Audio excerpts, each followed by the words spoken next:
नमस्कार दोस्तों, आपका हमारे चैनल में स्वागत है। हम रोज रात आसमान में जगमगाते असंख्य तारों को देखते हैं।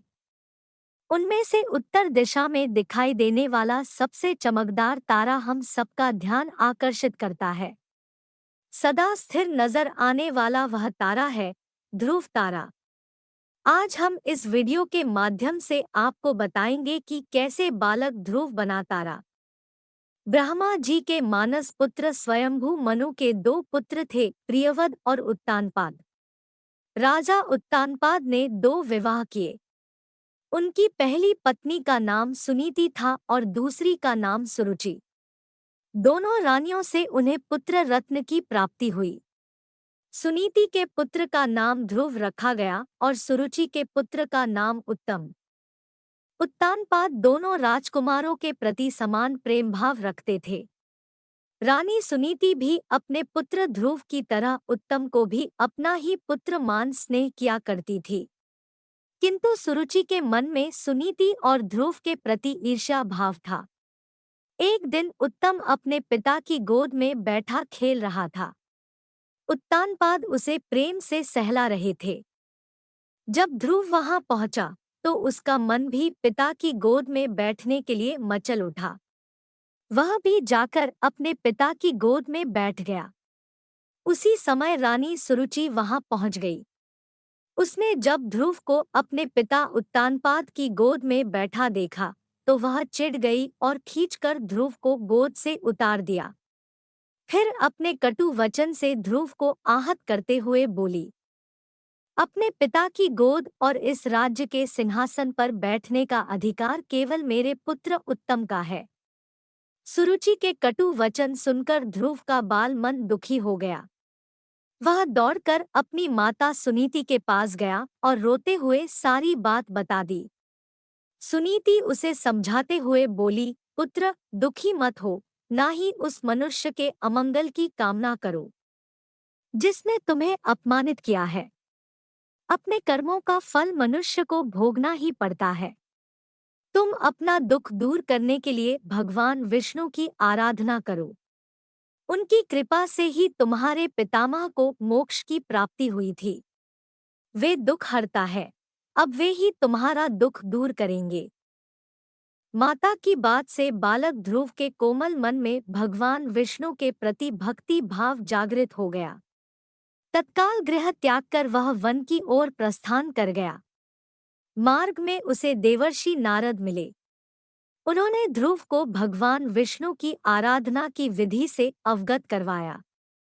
उसके उपरांत ध्रुव ने यमुना में स्नान किया और अन्न जल त्याग कर पैर के अंगूठे के बल खड़ा होकर भगवान विष्णु की आराधना में लीन हो गया। समय व्यतीत होने के साथ उसके तप के तेज में वृद्धि होने लगी, जो तीनों लोक में पहुंच गई। उसके अंगूठे के भार से पृथ्वी दबने लगी।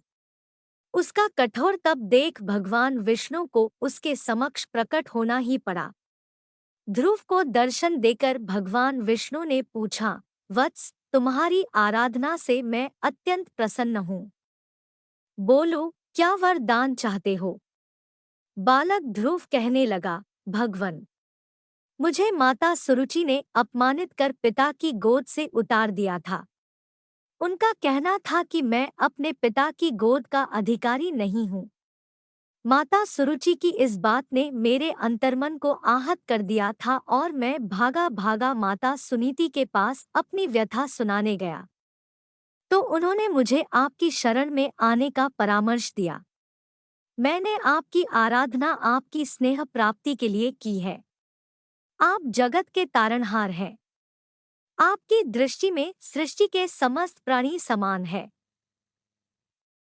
पिता के गोद से उतारे जाने के बाद मैंने प्रण लिया था कि अब मैं केवल आपकी ही गोद में बैठूंगा। कृपया मुझे अपनी गोद में वह स्थान दे दीजिए जहां से मुझे कोई उतार न सके। भाव विभोर होकर बालक ध्रुव बोला। ध्रुव की अभिलाषा जानकर भगवान विष्णु बोले, वत्स, तुम्हारा निस्वार्थ भक्ति भाव देख मैं तुम्हें अपनी गोद में स्थान देता हूँ। यह ब्रह्मांड मेरा अंश है और आकाश मेरी गोद। तुम मेरी गोद आकाश में ध्रुव तारे के रूप में स्थापित होगे। तुम्हारे प्रकाश से पूरा ब्रह्मांड जगमगाएगा। तुम्हारा स्थान सप्तऋषियों से भी ऊपर होगा। वे तुम्हारी परिक्रमा करेंगे। जब तक ब्रह्मांड है, तुम्हारा स्थान निश्चित है। तुम्हारे स्थान से तुम्हें कोई हिला नहीं पाएगा। किंतु वर्तमान में तुम्हें अपना राज्य संभालना है, इसलिए तुम घर लौट जाओ। 36,000 वर्ष तक पृथ्वी पर राज कर तुम मेरी गोद में आओगे। इतना कहकर भगवान विष्णु अंतर्ध्यान हो गए। ध्रुव वापस घर लौट गया। कुछ वर्ष उपरांत राजा उत्तानपाद अपना राजपाट ध्रुव को सौंप कर वन चले गए।